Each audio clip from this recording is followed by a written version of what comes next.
Livingstone पर 11.5 करोड़ खर्च करे थे, लेकिन 7 मैचेस में वो 111 रन ही बना पाए। चलो ये तो फिर भी बड़ा नाम है। एलएसजी ने 7.5 करोड़ खर्च करके आरसीबी से देवदत्त पडिक्कल को अपनी स्क्वाड में शामिल किया था, लेकिन 2024 आईपीएल में उनका हाईएस्ट स्कोर सिर्फ 13 रन था। 2025 आईपीएल का ऑक्शन अभी खत्म ही हुआ है और कुछ ऐसे प्लेयर्स हैं जिन पे बेतुके पैसे उड़ाए गए हैं। तो आज इस वीडियो में हम इन्हीं वर्स्ट बाइज की बात करेंगे। पंजाब किंग्स ने 4 करोड़ से ज्यादा खर्च किए हैं ऑस्ट्रेलियन बिग हिटर मैक्सवेल के लिए। ये उनके लिए एक तरह से होम कमिंग है, क्योंकि मैक्सवेल 2014 से 2020 तक पंजाब का हिस्सा रह चुके हैं। बट ये कोई अच्छी बात नहीं, क्योंकि मैक्सवेल किसी भी टीम के लिए एक रिस्क होते हैं। ओवर द इयर्स आईपीएल में उनका परफॉर्मेंस अनप्रेडिक्टेबल रहा है। 2014 डेब्यू में 550 रन बना के मैक्सवेल ने आईपीएल धमाके से शुरू किया था, लेकिन उसके बाद वो अपनी कंसिस्टेंसी दिखाने में असफल रहे हैं। 2015 में 145, फिर 179, फिर 310, फिर 169 और 2020 में सिर्फ 108 रन। आरसीबी के लिए भी मैक्सवेल ने ठीक ठाक परफॉर्मेंस ही दी है, जहां उन्होंने 2021 में 513 रन, फिर 301 रन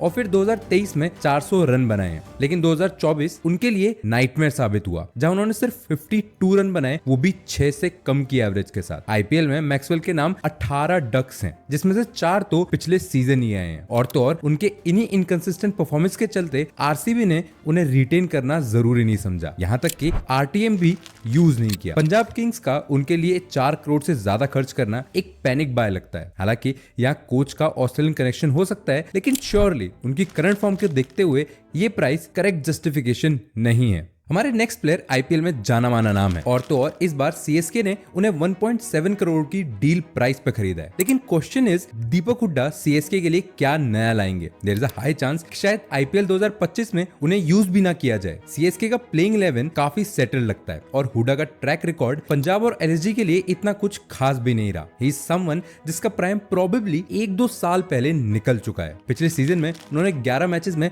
सिर्फ 145 रन बनाए थे, वो भी 18 की एवरेज के साथ। आईपीएल 2023 में तो उनका परफॉर्मेंस और भी ज्यादा डिसअपॉइंटिंग रहा, जहां उन्होंने 12 इनिंग्स में सिर्फ 84 रन बनाए। बॉलिंग में भी पिछले 5 सालों में उन्होंने सिर्फ 3 विकेट्स लिए हैं। हुड्डा एलएसजी में भी सिर्फ इसलिए टिक पाए क्योंकि 2022 सीजन में उन्होंने 450 रन बनाए थे। लेकिन आज के समय में 129 का करियर स्ट्राइक रेट उनके केस को स्ट्रॉन्ग नहीं बनाता। अगर उनका ओवरऑल आईपीएल रिकॉर्ड देखें तो 118 मैचेस में उनके नाम सिर्फ 1450 रन है, वो भी 18 की एवरेज के साथ। ये स्टैट्स उन्हें एक इंपैक्टफुल प्लेयर के रूप में एस्टैब्लिश नहीं करते। तो सवाल यही है कि सीएसके जैसी टीम जिसके पास ऑलरेडी सेटल्ड और रिलायबल ऑप्शंस हैं, क्या हुड्डा के पोटेंशियल को यूज कर पाएंगे, और या ये एक और गैम्बल होगा? नेक्स्ट अप, गुजरात टाइटंस के टॉप 3 पोजीशन तो लॉक्ड है, लेकिन मिडिल ऑर्डर में डेप्थ ना होना उनके लिए एक बड़ी समस्या का कारण है। सिर्फ डेप्थ ही नहीं, बल्कि मिडिल ऑर्डर के मेन प्लेयर्स की फ्लूइडिटी की कमी भी टीम के लिए एक चिंता का कारण है। ऐसे में वेस्ट इंडीज के रदरफोर्ड को प्राइमरी बैटर या इंपैक्ट प्लेयर के रूप में देखा जा रहा है, लेकिन रदरफोर्ड क्या इस रोल के लिए सही फिट हैं? अगर टी20 फॉर्मेट के ओवरऑल नंबर्स देखें तो 153 मैचेस में रदरफोर्ड के नाम लगभग 2500 रन है, with a strike rate of 134,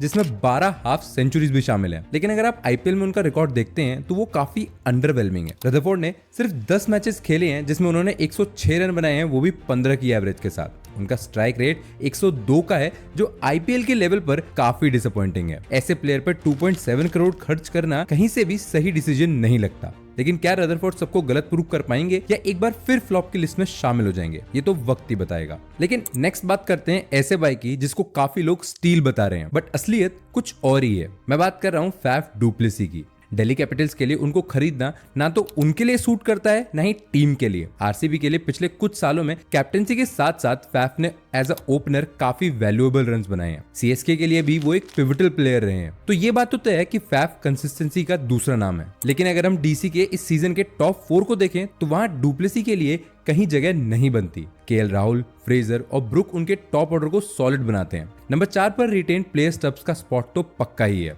ऊपर से एक और ऑप्शन अभिषेक पोरेल का है, जो लेफ्ट हैंडर होने के कारण टॉप ऑर्डर में थोड़ी वैरायटी ला सकते हैं। फैफ को उनके बेस प्राइस 2 करोड़ पर बेचा गया है, जो दिखाता है कि फ्रेंचाइजी का प्लेयर के ऊपर कितना कम विश्वास है। हो सकता है कि 40 साल के डु प्लेसी के लिए ये शायद लास्ट आईपीएल हो। फिलहाल सिर्फ एक बैकअप के रूप में फैफ का इंक्लूजन उतना इंपैक्टफुल नहीं लगता जितना सोचा जा रहा है। अब बात करते हैं may be one of the most confusing move की। आरसीबी का 6 करोड़ खर्च करना एक ऐसे प्लेयर पर जो ना ज्यादा एक्सपीरियंस रखता है और ना ही अपने स्किल से लोगों को इंप्रेस कर पाया है। रसिक सलम जो एमआई के लिए डेब्यू करने वाले सबसे यंगेस्ट प्लेयर थे, अभी तक सिर्फ 11 आईपीएल मैचेस ही खेल पाए हैं। पिछले साल डीसी से खेलते हुए उन्होंने 9 विकेट्स लिए थे, लेकिन उससे पहले किसी भी सीजन में उन्हें 1 विकेट तक नहीं मिली थी। विद बॉलिंग एवरेज ऑफ 38 और 10 से ज्यादा की इकोनॉमी, उनका प्राइस टैग उनके स्किल्स को जस्टिफाई नहीं करता। मोर इंपॉर्टेंटली, आरसीबी जैसी एक अंडर परफॉर्मिंग टीम के लिए यह पैसा किसी और पर इन्वेस्ट किया जा सकता था। विल जैक्स या केएल राहुल जैसे प्लेयर्स को खरीदने के लिए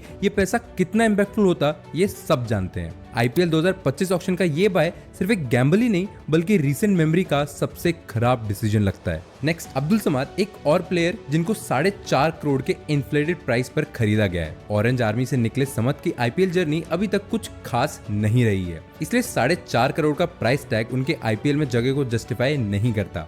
आईपीएल 2024 में उन्होंने सिर्फ 182 रन बनाए हैं, वो भी 18 की एवरेज के साथ। सनराइजर्स हैदराबाद ने इस प्लेयर को शुरुआत से बनाया है, लेकिन इस ऑक्शन में एसआरएच ने ना तो उन्हें रिटेन किया और ना ही आरटीएम यूज किया, जो दर्शाता है कि एसआरएच उनमें फ्यूचर अब नहीं देखती, जो सही भी है। पिछले कुछ सालों में उनका परफॉर्मेंस काफी डिसअपॉइंटिंग रहा है। 2023 आईपीएल में 169, 2022 में 4 और 2021 में 111 रन बना के वो चांसेस को ज्यादा बुना नहीं पाए। समत को एलएसजी एक फिनिशर के तौर पर देखेगी, क्योंकि 146 के ओवरऑल स्ट्राइक रेट के साथ अब्दुल मैच में गियर बदलने की क्षमता रखते हैं, लेकिन 19 रन की एवरेज उन्हें कहीं से भी कंसिस्टेंट नहीं दिखाती। एलएसजी के पास और भी ऑप्शंस थे, लेकिन समत को लेने का डिसीजन उनकी स्ट्रेटजी के हिसाब से ज्यादा सेंस नहीं बनाता।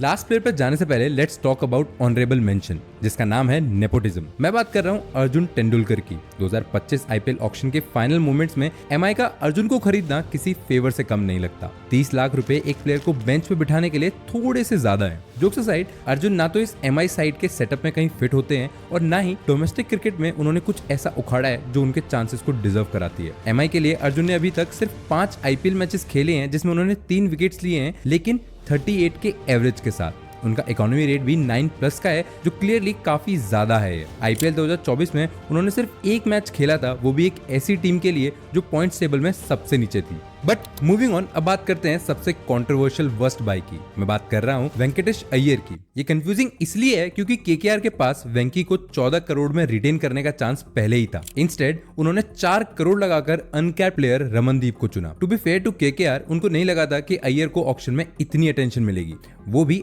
आरसीबी से। जब वेंकटेश अय्यर का नाम ऑक्शन में आया तो आरसीबी एक बड़े बाय के लिए डेस्परेट थी, क्योंकि मिचेल स्टार्क और केएल राहुल जैसे प्लेयर्स को वो लेने में असमर्थ रहे थे। उस वक्त तक आरसीबी सिर्फ लियम लिविंगस्टोन को ही खरीद पाई थी। दूसरी तरफ केकेआर भी श्रेयस अय्यर को वापस लाने में फेल हो गई थी और केएल राहुल के लिए वो सही मूव नहीं बना पाए। एक टीम 74 करोड़ पर बैठी थी तो दूसरे के वॉलेट में 51 करोड़ बचे थे। दोनों टीम्स को एक टॉप ऑर्डर इंडियन बैटर की जरूरत थी और बड़े नाम ऑलरेडी अनअवेलेबल हो चुके थे। हालांकि वेंकटेश अय्यर क्रिकेट का सबसे बड़ा नाम नहीं है, लेकिन पिछले 2 सीजन्स में उनका रिकॉर्ड इंप्रेसिव रहा है। वो उन 7 भारतीय बल्लेबाजों में से एक हैं जिन्होंने 500 से ज्यादा रन बनाए हो। यही नहीं, ये रन 30 की एवरेज और 150 की स्ट्राइक रेट से आए थे। बाकी के 6 प्लेयर्स को ऑलरेडी रिटेन किया जा चुका था, जो शायद इस बात को एक्सप्लेन करता है कि आरसीबी ने केएल राहुल के लिए 11 करोड़ तक बिड करने के बाद वेंकटेश के लिए इतना ज्यादा इन्वेस्ट करना क्यों सोचा। केकेआर की स्ट्रेटेजी तो साफ थी, वो 2024 आईपीएल की विनिंग स्क्वाड के मैक्सिमम प्लेयर्स को रिटेन करना चाहते थे।